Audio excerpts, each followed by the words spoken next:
الحمد لله الذي لم يتخذ ولدا ولم يكن له شريك في الملك ولم يكن له ولي من الذل وكبره تكبيرا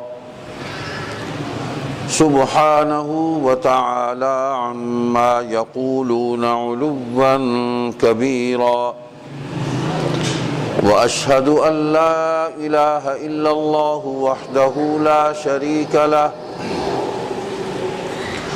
الذي أرسل محمدا نبيا ورسولا وشاهدا ومبشرا ونذيرا وداعيا إلى الله بإذنه وسراجا منيرا صلى الله تعالى عليه وعلى آله وأصحابه وأزواجه وذرياته وأتباعه وبارك وسلم تسليما كثيرا كثيرا أما بعد فأعوذ بالله من الشيطان الرجيم بسم الله الرحمن الرحيم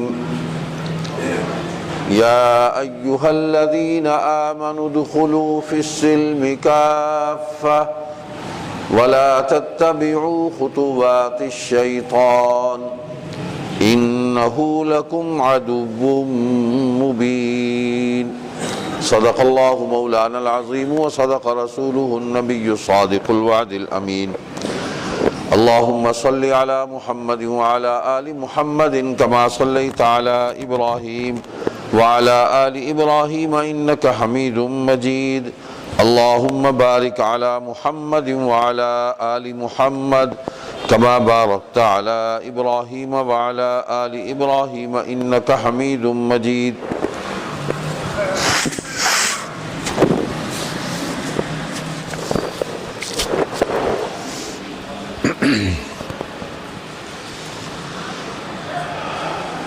بزرگوں، دوستوں، بھائیو، عزیزو،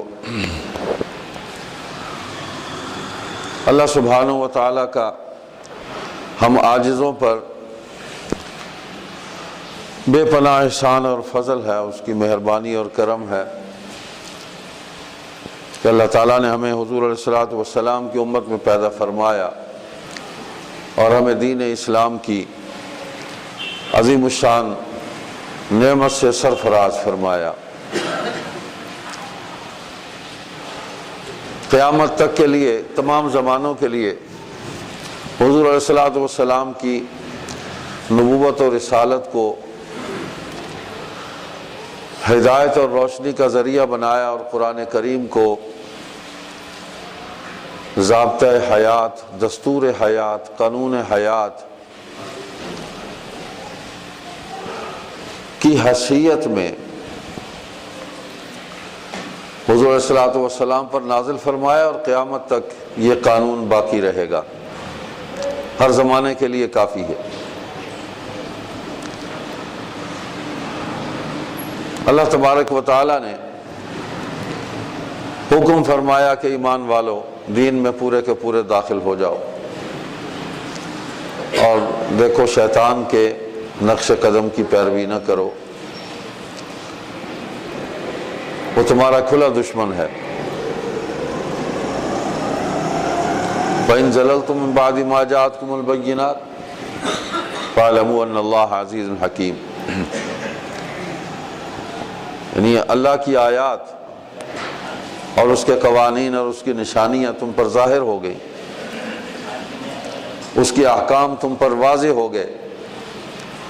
کتاب یعنی کتاب اللہ اپنے حکم، قانون اور اس کے معنی اور مفہوم اپنی تمام تر تشریحات کے ساتھ تمہارے سامنے واضح ہو چکی ہے۔ اللہ کے نبی صلی اللہ علیہ وسلم نے ہر چیز کو واضح کر دیا، اس کے بعد بھی اگر تم اس کے قریب نہ جاؤ، اس نعمت سے نفع نہ اٹھاؤ، تو یاد رکھو اللہ بہت طاقتور ہے، بہت حکمت والا ہے، اس کی تدبیروں اور اس کی طاقت کے سامنے کوئی چیز نہیں ٹھہر سکتی۔ پوری کائنات کا بلا شرکت غیر مالک ہے، مالک مطلق ہے، بادشاہ مطلق ہے۔ اللہ سبحانہ و تعالیٰ نے ہمیں ایک مکمل نظام حیات عطا فرمایا ہے۔ یہ بات کہنے کو تو بڑی آسان سی لگتی ہے، لیکن اس کی گہرائی میں اگر ہم جائیں بہت زبردست بات ہے کہ مکمل نظام حیات۔ مکمل کا مطلب یہی ہوتا ہے کہ اب اس میں کسی چیز کی گنجائش باقی نہیں ہے، یہ کافی ہے تمام زمانوں کے لیے، نہ کچھ نکالا جا سکتا ہے، نہ کچھ شامل کیا جا سکتا ہے۔ خالق مطلق نے اپنی مخلوق کی تمام ضروریات اور تمام زمانوں کی ضروریات اور تقاضوں کو اس نظام کے اندر ملحوظ رکھا، اور یہ نظام فطرت ہے جو انسان کی فطرت، طبیعت، مزاج، اس کی نیچر، اس کے عین مطابق ہے۔ اس پر عمل کرنے میں قطعاً کوئی دقت نہیں ہے، بڑا آسان اور سہل ہے یہ دین۔ ہاں، اگر شیطانی وساوس اور شیطانی اعمال غالب آ جائیں تو پھر ہر چیز مشکل ہے، پھر تو اللہ کا ماننا بھی بہت مشکل ہے۔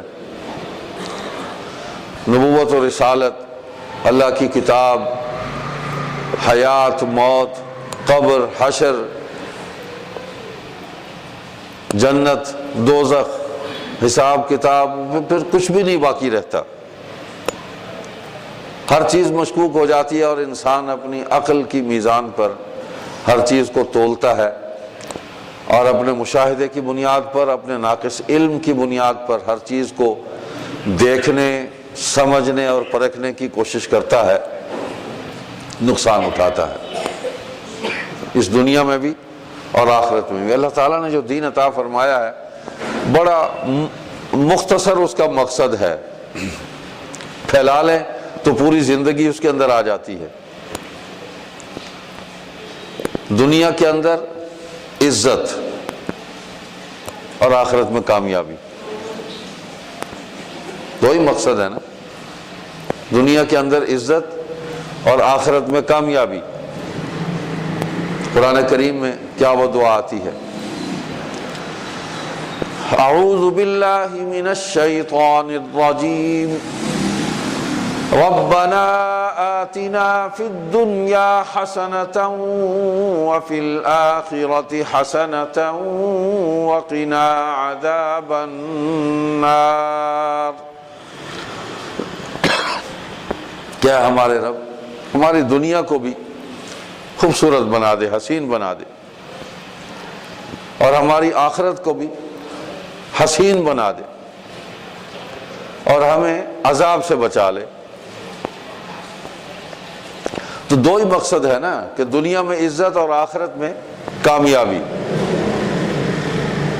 اور دنیا کی عزت کیا ہے؟ ایسا تو نہیں ہے کہ صرف اسی دعا پر ہی اکتفا کیا۔ اللہ تعالیٰ نے اس دعا کے مصداق جو اعمال ہیں، جو اس دعا تک اور اس کی کامیابی تک پہنچنے کے ذرائع ہیں، کتاب اللہ میں ان کو واضح فرمایا، اور جناب نبی کریم صلی اللہ علیہ وسلم نے ان اعمال کو دنیا کے اندر سر انجام دیا، لوگوں کے سامنے ان کو کر کے دکھایا، لوگوں کی پریکٹس کروائی، ایک سوسائٹی تشکیل دے دی پوری، جو ان اعمال کو پوری استقامت اور دیانتداری کے ساتھ ان کو سر انجام دینے والے تھے۔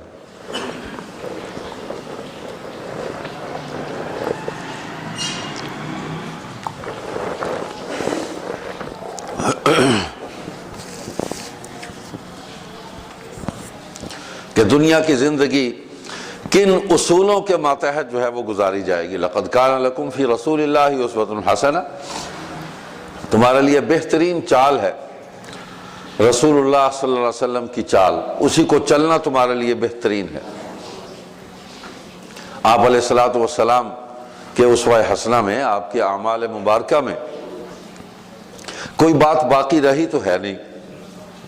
کھانے پینے، اٹھنے بیٹھنے، چلنے پھرنے، ملنے جلنے، تجارت،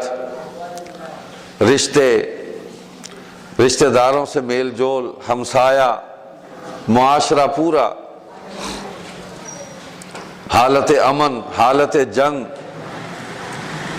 حکومت اور اقتدار اور سیاست، کوئی شعبہ باقی نہیں ہے کہ جو حضور صلی اللہ علیہ وسلم نے اللہ کے حکم سے اور اللہ کی مدد سے، اللہ کی عطا کی ہوئی طاقت سے وہ تمام سوسائٹی کے اندر اس کو رائج نہ کیا، اس کی پوری عملی شکل سامنے رکھ دی، پوری پریکٹس کروائی ہے اس سوسائٹی کو۔ نظام عدل ہے، اور اس کے اندر بھی میں نے گزشتہ جمعے بھی عرض کیا تھا کہ قرآن کریم کا منشا اور تقاضا یہ ہے کہ تمہارا مخالف بھی اگر آ جائے تو اس وقت اپنے منصب کے جو تقاضے ہیں ان کو پورا کرو۔ اگر آپ عدل کی کرسی پر بیٹھے ہو، انصاف کرنے والے بن کر بیٹھے ہو، تمہیں اختیار حاصل ہے، تو اس وقت اگر تمہارا ذاتی مخالف بھی آ جائے اس کو بھی عدل اور انصاف جو ہے وہ اس کو مہیا کرو۔ تمہاری ذاتی خواہش اور غصہ، ذاتی مفاد اور عناد اس کے درمیان میں حائل نہیں ہونا چاہیے، ایسا معتدل دین ہے۔ یار یہ دینا پانی ہے مسئلہ، معاف کرنا جی، بس یہ موسم کے تحفے ہیں۔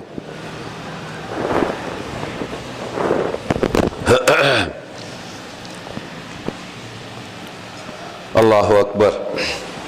تو اس دعا کا ربنا آتنا فی الدنیا حسنہ وفی الآخرۃ حسنہ، اور دنیا میں عزت ہے وہ دین کی وجہ سے ہوگی، اللہ سے تعلق کی وجہ سے ہوگی، نبی اکرم صلی اللہ علیہ وسلم کی سچی اطاعت اور فرما برداری کی وجہ سے ہوگی۔ اگر ہم مانتے ہیں اللہ کو، مسلمان کہلاتے ہیں، آپ کافر ہیں تو اس کا تعلق پھر مال کے ساتھ ہے، پھر مال کے ساتھ ہے۔ مسلمان مال کی وجہ سے، مال کی بنیاد پر، طاقت کی بنیاد پر دنیا میں باعزت نہیں ہے، وہ اپنے ایمان اور تقوی کی بنیاد پر دنیا میں باعزت ہے۔ قرآن نے اس کا بھی معیار دیا، ان اکرمکم عند اللہ اتقاکم، اللہ کے نزدیک وہی معزز ہے جو جتنا زیادہ متقی ہے اللہ سے، جتنا زیادہ وہ اس کی سزا، اس کی پکڑ سے ڈرتا ہے، حلال کو اختیار کرتا ہے اور حرام سے بچتا ہے، اللہ کے نزدیک وہی معزز ہے۔ یہ ایک معیار ہے، پورے ایک اسلامی سوسائٹی کا معیار ہے۔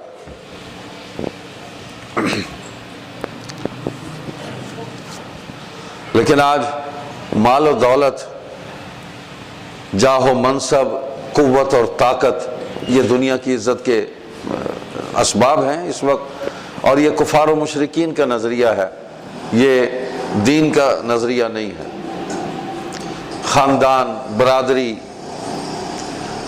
یہ تو وَجَعَلْنَاكُمْ شُعُوبًا وَقَبَائِلَ لِتَعَارَفُوا، تمہارے یہ جو قبیلے، خاندان یہ بنائے ہیں، یہ تو تمہارے تعارف کے لیے ہیں، یہ فخر کے لیے نہیں ہے، قطعاً فخر کے لیے نہیں ہے، نہ ہی کسی کو ذلیل کرنے کے لیے ہے، نہ کسی کی عزت میں اضافہ کرنے کے لیے ہے، تعارف ہے۔ آج ہم خاندانوں، قبیلوں، ذاتوں کی بنیاد پر لوگوں کو نیچ سمجھتے ہیں، یہ کفار کا، یہ ان کا طرز زندگی ہے، ان کی سوچ ہے، ان کی فکر ہے۔ ہمارے چونکہ اس علاقے میں ہندوازم کا خاصا غلبہ ہے، ہندو تہذیب کا، قدیم ترین تہذیب ہے، اور یہاں کی قومیں اکثر جو ہے وہ ہندوؤں سے ہی، جو آباء و اجداد تھے بڑے، وہ مسلمان ہوئے، وہ کیسے ہو گئے؟ ظاہر بات ہے ان تک دین کی دعوت کسی نے پہنچائی، حکمت کے ساتھ، محبت کے ساتھ، تدبیر کے ساتھ، دلیل کے ساتھ، اخلاق کے ساتھ ان تک دین کی دعوت پہنچائی، انہوں نے قبول کر لی۔ ہم پڑھتے ہیں تاریخ میں کہ فلاں حضور کے ہاتھ میں ہزاروں لوگ مسلمان ہو گئے، فلاں کے ہاتھ میں سینکڑوں مسلمان ہو گئے۔ آج ہم ڈھونڈتے پھرتے ہیں کہ ہمیں کو مل جائے کہ کسی مسلمان نے کسی ایک کافر کو بھی مسلمان بنایا ہو؟ ہم ڈھونڈتے ہیں، ہم کو بڑی مشکل سے ہمیں ملتا ہے۔ مسلمانوں کو کافر بنانے والے بہت مل جائیں گے ہمیں اس معاشرے کے اندر، ہر طرف مل جائیں گے ہمیں، لیکن کسی کافر کو مسلمان بنانے والا ڈھونڈے سے نہیں ملتا۔ تو دین کی ایک طاقت ہے، اور دین بنی نوع انسان کے لیے ہے اور پوری مخلوق کے لیے ہے۔ اللہ تعالیٰ نے سب کے لیے اس کے اندر بھلائی، خیر، ہمدردی، سب کچھ اس دین کے اندر رکھا ہے۔ اس کو قبول کر لیں تو دنیا کی کامیابی ہے، دنیا میں عزت مل جائے گی۔ کفار کے ہاں اور معیار ہے، اور اللہ کا ان کے ساتھ آخرت میں وعدہ بھی نہیں ہے، بالکل نہیں ہے۔ یہ جو قرآن کریم میں دعا ہے جو میں نے تلاوت کی ابھی آیت، ربنا آتنا فی الدنیا حسنہ، علماء نے بڑی خوبصورت اس کی تشریح فرمائی ہے کہ دنیا کی جو عزت ہے وہ کیا ہے۔ دنیا کی عزت یہ ہے کہ اللہ کی بندگی یہ راسخ ہو جائے کہ میں اس کا بندہ ہوں، آدمی اس کو دل و جان سے تسلیم کر لے اور بندگی کا حق ادا کرنے کی کوشش کرتا رہے، اور علم وحی کے ساتھ اس کا تعلق ہو جائے، یعنی کتاب اللہ، دستور حیات کے ساتھ اس کا تعلق قائم ہو جائے، مضبوط ہو جائے، وہ اپنی فلاح کو اسی میں ڈھونڈتا رہے، دنیا کی عزت کو کتاب اللہ میں ہی ڈھونڈتا رہے کہ کس عمل سے اللہ مجھے دنیا میں عزت دے گا، یہ کتاب اللہ میں ملے گا۔ آپ سچ بولیں گے عزت ملے گی، آپ دیانت کے ساتھ زندگی کو گزاریں گے عزت ملے گی، آپ لوگوں سے محبت کریں گے، اخلاق سے پیش آئیں گے، عزت ملے گی۔ آپ ہر جگہ، گھر میں ہیں یا معاشرے میں ہیں یا آپ حکومت میں ہیں، اداروں میں بیٹھے ہیں، جہاں بھی بیٹھے ہیں، آپ عدل اور انصاف کریں گے، عزت ملے گی۔ یہ بھلائیاں ہیں نا، تو بنیادیں کتاب اللہ کے اندر موجود ہیں۔ تو علم وحی سے تعلق، اللہ کی بندگی، اس پر راسخ ہو جانا، استقامت اختیار کرنا۔ دوسری بات عمل صالح جو میں نے گنوائے، نیک اعمال، نیک کام، یہ ہم اختیار کریں گے، دنیا میں عزت مل جائے گی، یہ دنیا کی عزت ہے۔ اور تیسری چیز ہے رزق حلال۔ اللہ جس کو دنیا کے اندر یہ تین باتیں دے دے کہ وہ اللہ کی بندگی کو بھی اپنے لیے فخر سمجھے، اپنے لیے سعادت سمجھے، اپنا ایمان اس پر قائم رکھے اور اچھے کام کرے، اور اس کے حلال کمانے کی کوشش کرتا رہے، حرام سے بچتا رہے، تو یہ دنیا کی عزت ہے جو اللہ عطا فرماتے ہیں۔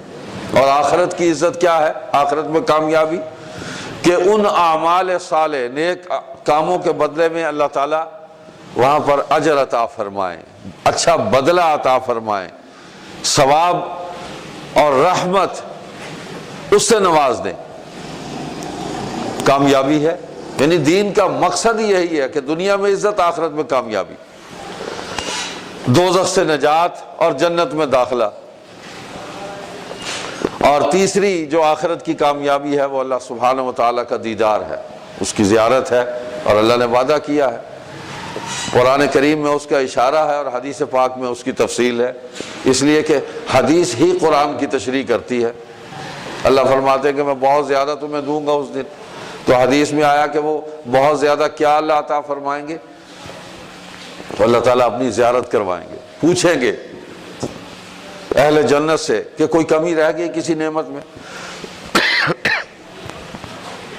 سمجھ کچھ نہیں آئے گا، یا اللہ ہمیں تو اتنی نعمتیں مل گئی ہیں، ہم کیا کہہ سکتے ہیں کہ کون سی چیز باقی رہ گئی ہے، اللہ تو ہی جانتا ہے۔ تو اللہ فرمائیں گے ہاں میں ہی جانتا ہوں اور کوئی نہیں جانتا،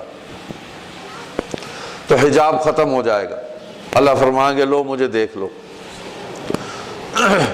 میں ہوں وہ اللہ۔ اللہ کس صورت میں دیدار کروائیں گے یہ اللہ ہی جانتا ہے، لیکن دیدار ہوگا، تو یہ آخرت کی کامیابی ہے۔ آج ہم دنیا کے جن دھندوں میں الجھ گئے ہیں، استغفر اللہ استغفر اللہ، وہ مسلمان کی شان نہیں ہے۔ قرآن کریم میں بڑی مختصر سی صورت ہے 30ویں پارے میں، سورہ تکاثر۔ اعوذ باللہ من الشیطان الرجیم، بسم اللہ الرحمن الرحیم۔ الہاکم التکاثر حتی زرتم المقابر، کلا سوف تعلمون ثم کلا سوف تعلمون، کلا لو تعلمون علم الیقین لترون الجحیم ثم لترونها عین الیقین ثم لتسألن یومئذ عن النعیم۔ صدق اللہ العظیم۔ اللہ فرما رہے ہیں کہ تمہیں کثرت مال کی ہوس نے ہلاک کر دیا، ہلاک کر دیا تمہیں کثرت مال کی ہوس نے، یہاں تک کہ تم نے قبریں جا دیکھی، قبر کے کنارے پہ ہم پہنچ گئے اور پھر قبر میں داخل ہو گئے۔ دیکھو تمہیں عن قریب معلوم ہو جائے گا، پھر دیکھو تمہیں عن قریب معلوم ہو جائے گا۔ تاکید فرما رہے ہیں اللہ، دیکھو اگر تم جانتے یعنی یقین رکھتے تو غفلت نہ کرتے، غافل نہ ہوتے، تم ضرور دوزخ دیکھو گے، پھر اس کو ایسا دیکھو گے کہ یقین آ جائے گا، عین الیقین ہو جائے گا۔ پھر اس روز تم سے نعمت کے بارے میں پرسش ہوگی، پوچھا جائے گا، جو اللہ نے یہاں تم پر نعمتیں عطا کی کہ تم نے اس کا شکر ادا کیا کہ نہیں۔ یعنی مال اولاد کی کثرت، دنیا کے ساز و سامان کی حرص، اس نے یہ غفلت کے اسباب ہیں کہ ہمیں مالک سے ہم غافل ہو گئے، مالک کے حقیقی سے، جس نے یہ مال دیا، جس نے یہ اولاد دی، جس نے یہ عزت دی، ہم اس سے غافل ہو گئے۔ آج سوچیں نا، ہم کتنے لوگ ہیں جو نماز پڑھتے ہیں اور کتنے ہیں کہ جو نماز نہ پڑھنے والوں کو نماز کی دعوت دیتے ہیں، کتنے ہیں جو لوگوں کو دین کی نصیحت کرتے ہیں، اور ہم کتنے ہیں جو دین پر، اس نصیحت اور خیر اور بھلائی والے دین پر عمل کرتے ہیں۔ غور و فکر کی بات ہے، افلا یتدبرون القرآن، اللہ خود فرماتے ہیں تمہیں کیا ہو گیا، تم قرآن کریم میں غور نہیں کرتے، فکر نہیں کرتے، تمہارے لیے ہے، غیر مسلموں کے لیے تو نہیں ہے، قرآن مسلمانوں کے لیے ہے، عمل کرنے والی کتاب ہے۔ اللہ اکبر۔ تو ہم نے قبریں جا دیکھی، لیکن غافل کر دیا ہمیں اس حرص نے، اس طمع نے، مالک کی یاد سے، مالک کا شکر ادا کرنے سے، اس کی نعمتوں پر، اس کے احسانات پر، اس کے فضل و کرم پر، اس کی مہربانیوں پر ہم کتنا شکر ادا کرتے۔ اپنے وجود کو ہی دیکھ لیں کہ اگر خیریت سے دن اور رات گزر گئی ہے تو ہم اللہ کے شکر کا حق ادا نہیں کر سکتے۔ کھانا بھی مل گیا، آرام بھی مل گیا، ہم نے سارا دن آرام سے گزار لیا، رات بھی ہم نے آرام سے گزار لی، صبح اللہ نے پھر سلامتی عطا فرمائی، ہم اٹھ گئے، لیکن کتنے ہیں کہ جو اٹھتے وقت یہ دعا پڑھتے ہیں، الحمدللہ الذی احیانی بعد ما اماتنی والیہ النشور؟ کتنے ہیں؟ آج ان دعاؤں سے ہمیں دور کیا جا رہا ہے۔ حضور صلی اللہ علیہ وسلم کا ایک ایک عمل ہماری زندگی کے لیے بہترین نمونہ ہے، اور ہر عمل میں، ہر قول میں اللہ کی یاد ہے، اللہ سے تعلق ہے۔ فی الدنیا حسنہ وفی الآخرۃ حسنہ۔ آپ سونے لگے ہیں، اللہم بسمک اموت واحیا، آپ اٹھے ہیں، الحمدللہ الذی احیانی بعد ما اماتنی والیہ النشور، تو ہر قدم، ہر لمحہ، ہر موڑ پر اگر ہم اپنے مالک، اپنے رب حقیقی رب ہے جو، اس کو اگر ہم یاد رکھتے ہیں، اس کو فراموش نہیں کرتے، ہم کامیاب ہیں۔ وہ ہر قدم پر مدد کرے گا۔ وہ تو اپنے نہ ماننے والوں کو بھی رزق دیتا ہے، تو ہم مان کر اگر اس سے بابرکت رزق لے لیں، اس کی مدد شامل حال ہو جائے، رحمت سایہ فگن ہو جائے، کامیابی ہے۔ اس سے بڑی اور کیا کامیابی ہو سکتی ہے؟ اللہ اکبر۔ اللہ نے تو فرمایا، ہم دنیا کی زندگی کو ہم نے ہمیشہ کی زندگی سمجھ لیا۔ وَمَا هَذِهِ الْحَيَاةُ الدُّنْيَا إِلَّا لَهْوٌ وَلَعِبٌ، کیا جانو یہ دنیا کی زندگی کیا ہے؟ کھیل تماشا ہے۔ کھیل تماشے کا وقت بڑا مختصر ہوتا ہے، تماشا ختم ہوا، کھیل ختم ہوا، تماشا ختم ہو گیا، کچھ بھی نہیں ہے۔ اللہ اکبر۔ وَمَا الْحَيَاةُ الدُّنْيَا إِلَّا مَتَاعُ الْغُرُورِ، بڑی مختصر سی زندگی ہے یہ دنیا کی زندگی۔ روز اپنے ہاتھوں سے ہم اپنے پیاروں کو، اپنے بزرگوں کو، بھائیوں کو، دوستوں کو، ہم ان کو رخصت کرتے ہیں، قبروں میں اتارتے ہیں، ان کے لیے دعا مانگ کے ہم آ جاتے ہیں، پھر موت کو بھول جاتے ہیں، بھول جاتے ہیں۔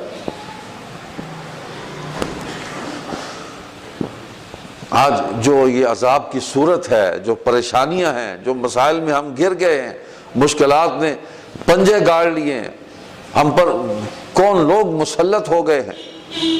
اللہ اکبر۔ یہ دین سے دوری اور خدا فراموشی کا وبال ہے، خدا ناشناسی کا یہ عذاب ہے، جھیلنا پڑے گا۔ خدا شناسی پیدا کیجئے۔ کچھ نہیں ہے دنیا کی زندگی۔ اللہ اکبر۔ قرآن کریم نے اس طرح بھی متوجہ کیا۔ اعوذ باللہ من الشیطان الرجیم، انما مثل الحیاة الدنیا کماء انزلناہ من السماء فاختلط به نبات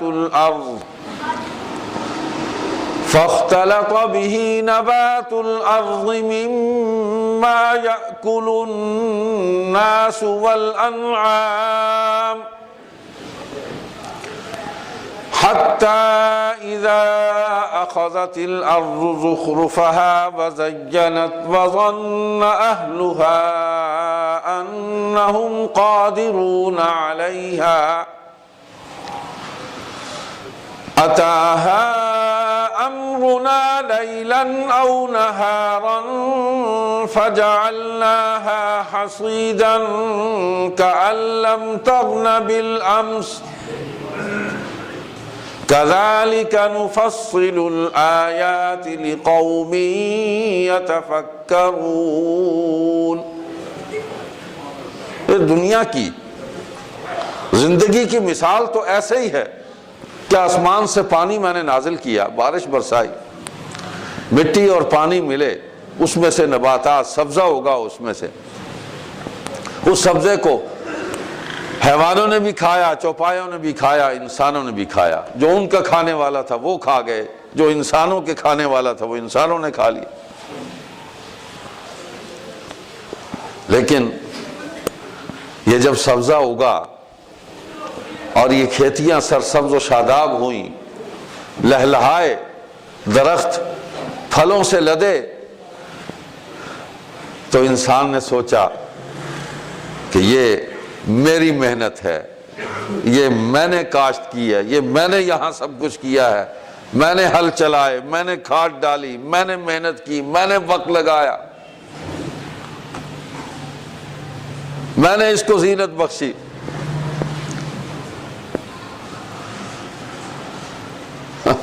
اللہ فرماتے ہیں یہ چیز ہمیں پسند نہیں ہے. پھر اللہ کے نزدیک رات اور دن کی کوئی قید نہیں ہے، وہ پابند نہیں ہے. رات کو بھی اسی نے بنایا، دن کو بھی اسی نے بنایا. اللہ فرماتے ہیں یوں لمحے میں ہر چیز کو تباہ و برباد کر دیتے ہیں، ختم کر دیتے ہیں، کہ آنے والے کل کو جب کوئی اس کھیت کو آگے دیکھتا ہے تو اس کو یقین ہی نہیں آتا کہ یہاں کل سبزہ تھا، یہاں کل درخت تھے، یہاں کل پھل لگے ہوئے تھے درختوں پر، یہاں کوئی فصل تھی. ہر چیز ختم ہو جاتی ہے. حسیداً کألم تغن بالامس. یا زلزلے آ رہے ہیں، ہم ان کو سائنسی اور مادی بنیادوں پر ہم ان کو دیکھ رہے ہیں. تو اسباب ہیں، ظاہر بات ہے اللہ تعالیٰ نے کائنات کو بنایا ہے تو اسباب کے ساتھ ہی بنایا نا. اس کو ایک سسٹم ہے، سورج کا، چاند کا، ستاروں کا، زمین کا، پانی، ہر چیز کا سسٹم ہے. تو ہم سسٹم میں گم ہیں کہ یہاں ایرر آ گیا، یہاں سسٹم جو ہے اس کا کلیش ہو گیا، یوں ہو گیا، پلیٹیں ہل گئیں، اب یہ مونسون ہے. ہم ظاہر کو دیکھ رہے ہیں لیکن ان اسباب کا جو مسبب ہے اس کی طرف نہیں دیکھ رہے. جس نے یہ سسٹم سارا تخلیق کیا ہے وہ کون ہے؟ وہ کون ہے؟ اللہ اکبر. اسی طرح متوجہ ہونے کی ضرورت. آج چاند گرہن لگتا ہے تو ہم اس کو ہیپی مون انجوائے کرتے ہیں بیٹھ کے. اللہ کے نبی صلی اللہ علیہ وسلم استغفار کرتے تھے، صحابہ دعائیں کرتے تھے، نوافل پڑھتے تھے، توبہ کرتے تھے. یہ اسوہ دیا ہمیں. چاند گرہن لگتا تھا تب ایسے تھا، اللہ کے سامنے استغفار کرتے تھے. یہ پریشانی کی صورت ہے. اب تھوڑی سی زمین ہلی ہے تو پریشانی پیدا ہوئی ہے کہ نہیں؟ سورج کا نظام جب درہم برہم ہو جائے گا، جب زمین کا نظام تباہ و برباد ہو جائے گا، اذا زلزلت الارض زلزالها واخرجت الارض اثقالها وقال الانسان ما لها. یہ کیا ہو گیا؟ انسان کہے گا. اس کو یاد رکھیں، اس آنے والی کل کو یاد رکھیں. وہ بڑی زبردست ہلا دینے والی ہے. تو آج ہم کھو گئے، مال و دولت میں کھو گئے، مال و دولت میں کھو گئے، جاہ و منصب میں کھو گئے. اللہ اکبر. حضور صلی اللہ علیہ وسلم نے دعائیں تعلیم کی ہے اور میں 2-3 دعائیں سناتا ہوں برکت کے لیے. اس کو سننے کا، اس کو یاد کرنے کا ثواب ہے. اس طرف توجہ مجھے بھی کرنی چاہیے، آپ کو بھی. ہر قدم پر دعا ہے. کوئی کام ایسا نہیں ہے جس میں اللہ کے نبی صلی اللہ علیہ وسلم اپنے ماننے والوں کو اللہ کے ساتھ نہیں جوڑتے. کوئی قدم ایسا نہیں. اور عالم طاغوت کی، کفار و مشرکین کی اول و آخر کوشش یہ ہے کہ مخلوق کا رب سے تعلق توڑ دیا جائے. اسباب کی طرف دیکھیں یہ لوگ، مسبب الاسباب کی طرف نہ دیکھیں. رزق ہے، کمانا ہے، بس اسی طرف دیکھیں. یہ توجہ نہ ہو کہ رزق دینے والا کون ہے. واللہ یرزق من یشاء بغیر حساب. اس طرف توجہ نہیں ہونی چاہیے. یہ ہے سازش. تو آج ہم سے سب کچھ چھینا جا رہا. نبی اکرم صلی اللہ علیہ وسلم نے دعا مانگی، اللہم اعنی علی ذکرک و شکرک و حسن عبادتک. ہر نماز کے بعد اس دعا کو آپ پڑھا کرتے تھے، صحابہ پڑھتے تھے. اے اللہ میری مدد فرما، میں تیرا ذکر کروں، تیرا شکر ادا کروں اور تیری بہترین عبادت کروں. یہ اللہ کی مدد کے بغیر ممکن ہی نہیں ہے. ممکن ہی نہیں ہے کہ اللہ کی مدد شامل حال نہ ہو تو کوئی آدمی اللہ کا ذکر کر لے، اس کا شکر ادا کر لے یا اس کی عبادت کر لے. وہی توفیق دیتا ہے. تو یہ دعا مانگتے رہنا چاہیے. میں نے حدیث سنائی تھی آپ کو، کئی دفعہ سنائی. نبی علیہ السلام فرماتے ہیں کہ جو آدمی، اللہ نے مجھے یہ بتلایا، حدیث قدسی ہے کہ اللہ فرماتے ہیں جو آدمی مجھے بالکل بھلا دیتا ہے، بلا دیتا ہے، مجھے اس پر ترس آ جاتا ہے. بس مالک ہے نا. پھر میں اس کو کسی تکلیف میں مبتلا کرتا ہوں، پھر وہ مجھے یاد کرتا ہے تکلیف میں اس کو معاف کر دیتا ہوں. تو ایسا مہربان رب اور ایسا مہربان اور شفیق نبی ہمیں حاصل، یہ اتنی بڑی نعمت ہے، ہم اس کو چھوڑ کے یا ایھا الانسان، اللہ تعالیٰ نے شکوہ بھی کیا ہم سے، یا ایھا الانسان ما غرک بربک الکریم، اے انسان، اے نادان، تو اپنے رب کریم سے کیوں روٹھ گیا ہے؟ کیوں دور دور بھاگتا ہے تو اپنے رب کریم سے؟ کیا ہو گیا تجھے؟ الذی خلقک فسواک فعدلک فی ای صورت ما شاء رکبک، کیسا خوبصورت حسین تجھے بنایا، کیسا اعتدال اور توازن تیرے پورے جسم کے اندر اللہ فرماتے ہیں میں نے قائم کیا اور تجھے تخلیق کیا. فسواک فعدلک فی ای صورت ما شاء رکبک، جس صورت میں چاہ تجھے ہم نے ڈال دیا. تو مجھ سے دور بھاگتا ہے، کیوں بھاگتا ہے؟ کیا ہو گیا تجھے؟ میرے قریب آ، میں تیری شہرک سے قریب ہوں، تو میرے قریب کیوں نہیں آتا؟ آج ہم دور بھاگ رہے ہیں، دور بھاگ رہے ہیں. تو دوستو، یہ دین بڑی نعمت ہے، بڑی نعمت ہے. اللہ نے ہمیں یہ عطا فرمائی. اللہ اسی دین پر ہمیں استقامت عطا فرمائے، استقامت عطا فرمائے، اسی دین پر ہمیں موت دے، اور اسی دین کی برکت سے ہی ہم انشاءاللہ آخرت میں کامیاب ہوں گے. وفی الآخرۃ حسنہ، اسی دین کی برکت سے یہ نعمت حاصل ہو سکتی ہے، اور کوئی راستہ نہیں ہے. ہر وقت اللہ سے تعلق، اس کا مطلب یہ نہیں ہے کہ ہر وقت آدمی نمازیں ہی پڑھتا رہے، ہر وقت وظیفے ہی پڑھتا رہے. مطلب آپ کا دھیان اپنے رب کی طرف رہنا چاہیے. آپ جو بھی کام کرنا چاہ رہے ہیں، آپ ایک دفعہ سوچیں دل میں کہ اللہ اس کام سے راضی ہے یا ناراض ہے. وہ اتنی سی بات ہے، یہی رب سے تعلق ہے.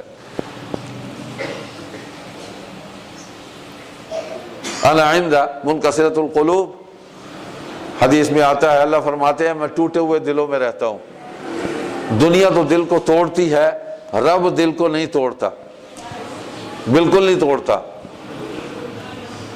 وہ تو ٹوٹے ہوئے دلوں میں بستا ہے، ان کو جوڑتا ہے. سبحانک اللہم و بحمدک، نشہد ان لا الہ الا انت، نستغفرک.